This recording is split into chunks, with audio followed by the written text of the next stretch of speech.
Good afternoon, friends. Very good afternoon.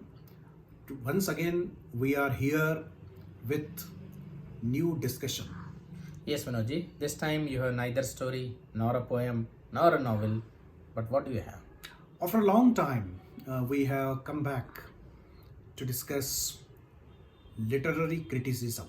Oh, yes. Audience may remember that we have discussed in between some of the aspects of criticism, what it is, and some prominent like Aristotle's Poetics. So Yes, Eliot's tradition and individual talent. yeah, and Romantic school of criticism.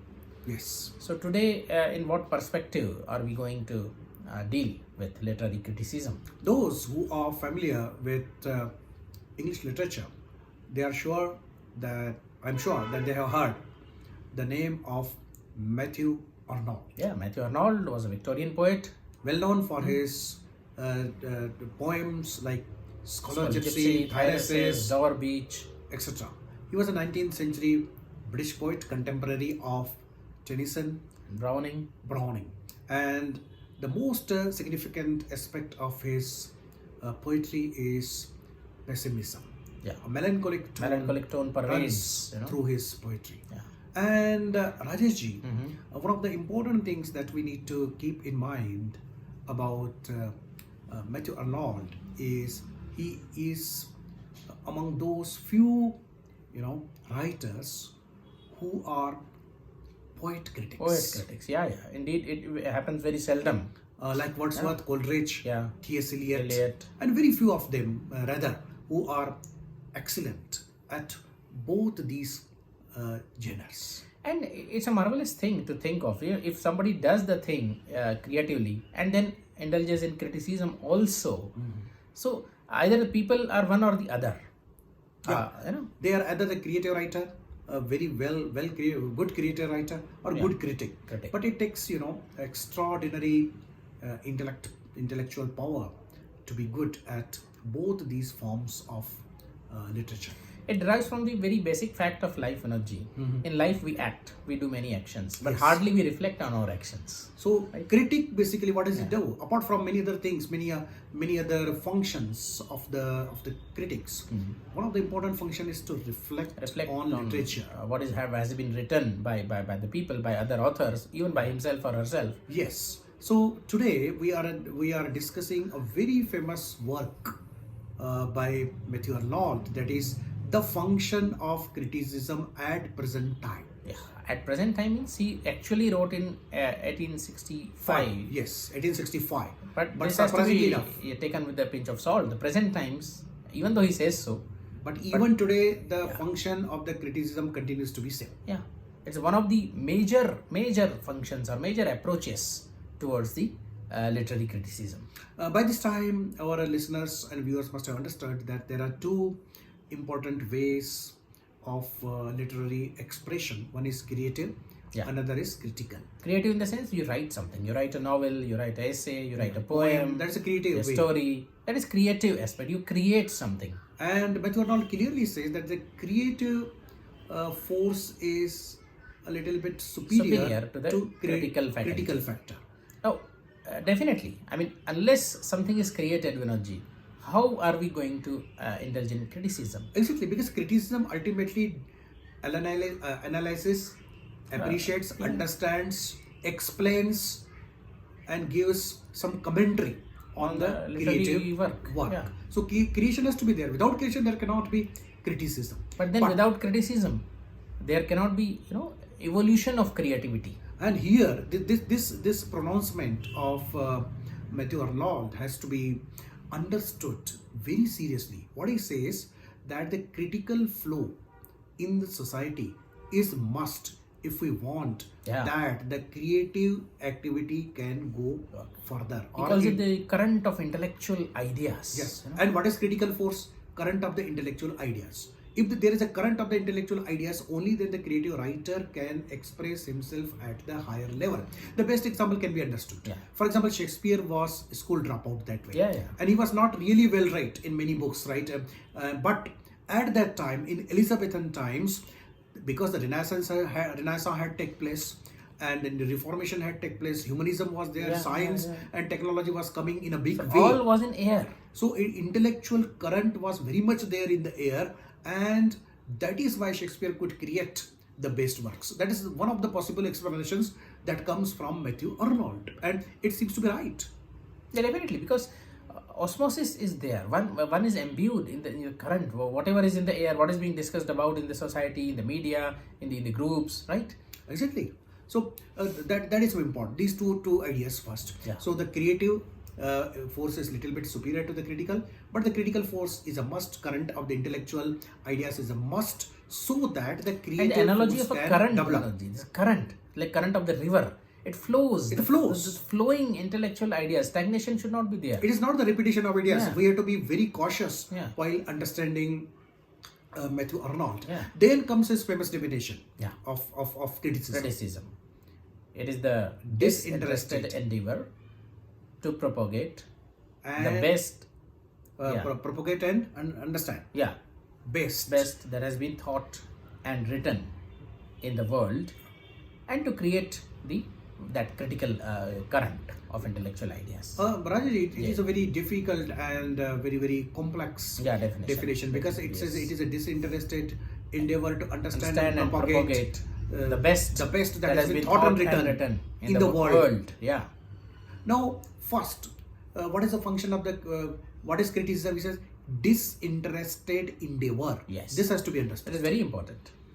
I mean, when a critic indulges in the critical work or he criticizes a literary work, the disinterest, the passion, one should not be swayed by the historical or the personal predilections. He clearly says that one has to rise above historical bias and the personal bias. Yeah. Historical bias in the sense, if historically in the evolution of creative literature, if some author or if some work was important, significant at that time, this does not mean that that work is really great. Yeah. For example, the best example we can give, the work of William Wordsworth, because he heralded a new era, that is the Romanticism. Yes. He freed the poetry from the intellectualism and the artificiality of the classical school. Yes. He made the poetry simple, written in the rustic language and expressing the rustic themes.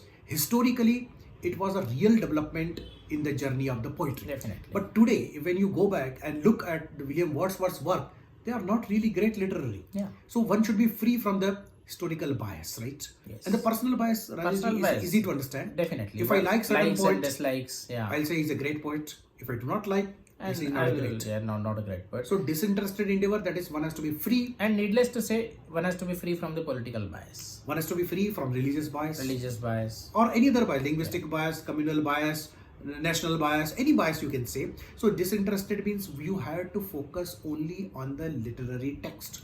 No extra literary considerations, historical, philosophical, economic, social, political, should come in the way of appreciating and understanding literature. As they say, you should see the thing as it is. Yes. So he also says you should look at the text of the work as it is without, considering any other things. Yeah. So it is a disinterested endeavor. For what? To understand and propagate. What you have to understand, what you have to propagate, it comes in the next line. The best that has been Thought and written in the world. Now, for a critic to understand this, number one, the first requirement he gives is the one should understand the life as it is. Disinterested, okay, but it does not mean that the critic has to be ignorant of the historical, political, religious. No, or he has to be any other aware. forces. He has to be totally aware. Because the body of the literature arises Yeah. in the framework, or in one philosopher has called it paradigm. Yeah. In paradigm, which is woven by all these factors around. Definitely. And therefore the critic must understand that is the best thought and something that is the best thought, or something that has been written and that is the best. This phrase is really remarkable in one sense, but ambiguous at the And it the condition put on the critic is so high. So high. Sometimes it is impossible to achieve. Number one, if you want to understand the best that has been written in the world, he's not talking about only in English. It's not something English or a particular nation, that English literature of England, literature of America. No. He says you must understand the best that has been written. No, you have to be very diligent, very hardworking person. You must read a lot. So You should that know all the cultures, their literature. at least you should make an endeavor. Endeavor to know. And then he says the best thought. How one is supposed to know what has been thought the best? Again, that is a challenge. But if you say like this, if your marker is high, definitely the critics can work and try to understand the best currents of the thought written. I mean, we can take it that thought has to be expressed in writing, because the literary critic will read the writing. Exactly. Right? Either written or spoken Or words the spoken nowadays. words, yeah. And then the best. Then the best. What's the best? And then what is the function ultimately? Once he understands the best thought and the written words. But best is bound to be subjective, Vinodji. Exactly. Isn't it? Again, of course, these are some of the points of the criticism of Arnold's essay on the function of the criticism, right? So particularly the best. But naturally, I mean, we instinctively Best understand. is subjective. When we read the work, we get it that yes, it is out of the ordinary. But then to lay down the criteria for the best is not possible. Now, of course, so it is very subjective. Yeah. Secondly, it puts a lot of pressure on the critic to read a lot of things. Yeah. Thirdly, ironically, he says the critic has to be free from the historical and the personal bias. Also. But the moment you say this is best, personal Then bias bias comes in. enters. Bias enters. So what he tries to avoid, it enters from the back door. Yeah. So then what is the ultimate function of the critic? He has to create a critical current so that the best creation can arise on the scene. That is the function. So this is important, Rajesh. Yes. I don't think any Yes. other person, any other critic has said like that. What we believe that the criticism is to understand, analyze, appreciate, like or dislike creative works. I mean, Vinodji, here I draw a parallel with T.S. Eliot actually. Yes. They say Arnold died in 1888 Yes. and Eliot was born in 1888. So his soul transmigrated. And very often, Eliot, if you look at T.S. Eliot's tradition in Indian talent, with some variation, T.S. Eliot also continues the same argument. Basically, tradition is backward looking, right? Yes. You readjust the past in line of the present. And again, he says one has to laboriously acquire this tradition. And apart from acquiring this tradition, Arnold again lays down the emphasis that one should create the current of thought, Exactly. which will carry the tradition forward. Exactly. So, especially for the students of English literature, you must clearly understand what Arnold and Eliot say, because after these two great critics, I don't think that there has been any improvement in this particular thought, at least. I would say Aristotle, then Arnold, and Eliot. Yeah, right? These are significant, Without them, you can't really understand. get a hang of criticism. Exactly. And then perhaps in some other essay, he tells you what is best, at least in literature. Yeah. He says there is a famous touchstone method. Touchstone method. Yes. Of course, that's not without a fault. That's not a foolproof method, but it gives you a glimpse of how to arrive at the best. He says you take up passages from the masters, and masters he tells the names, Chaucer, Shakespeare, Dante, etc. And you take the passages from them, and then you try to compare the other writings with these passages, and then you can easily understand instinctively whether these works are great or not. Because they have stood the test of time. Yeah. All these masters. Now you can extrapolate this to other cultures, like for Indian literature. Yes. You have to go back maybe to Ramayana, maybe to Mahabharata, Maybe to Kalidas. In Hindi literature, you go back to Premchand, Jayashankar Prasad, for example. In Urdu, you go back to Mir and Ghalib. Exactly. So every language, every literature for that matter has produced masters. And when you compare the other writings with the writings of the masters, you can get whether these writings are great or not. That is roughly the touchstone method of Arnold. Again, there are criticisms, right? Yeah, naturally. Because it is again comparative method, and again the subjective interpretation comes in. What is great and what is not. And but this test of time test is really worthwhile, because see, if something is written today, immediately you can't jump to the conclusion that it's great. Because Shakespeare continues to be read and admired. Yeah. And Premchand continues to be read and admired. Yeah. So Ghalib continues to be there Right, when you yeah. come to Urdu literature. Definitely. So they are very important. For example, Rumi. Yeah. See, Rumi who lived 1000 years ago. Yes. And if you go to the hotels of the United States, Rajeshji, Yeah. people report that on the in the rooms you find the romantic poetry of Rumi. Yeah. The booklets of Rumi's poems. Bilkul. So this shows like Rubaiyats of Umar Khayyam. yeah, why not? So this is very important. So touch-and method definitely is important, because in literature you are not searching for a scientific accuracy. No. And then it has to live. I say like this, that any literary work has to live in the society, in the minds of the people, their references. Then only it can acquire greatness. So the creative force and critical force are that way interrelated. Definitely. Creative force can better itself when critical force is around, and critical force cannot be there if the creation is not there. So they are so dependent on each other that the moment you think of one, you are essentially to think of the other. And when any literary work comes into being due to three elements, he says: power of man, Yes. power of movement, Yes. and this current of intellectual ideas. So power of man, the writer has to be genius. Writer has to be great. Individual talent Individual talent matters. definitely. One has to work hard at it. Either it is God given, God gift, or naturally given, that is okay, but one has to cultivate it also. And then comes the power of movement. Any work of art, Vinodji, Yes. that takes inspiration from something, some instance, some instant movement. So a trigger has to be there. That right time Trigger has to come. Right time has Because to if come. you are a poet, this Yeah. does not mean that 24/7 you are writing a poem. No.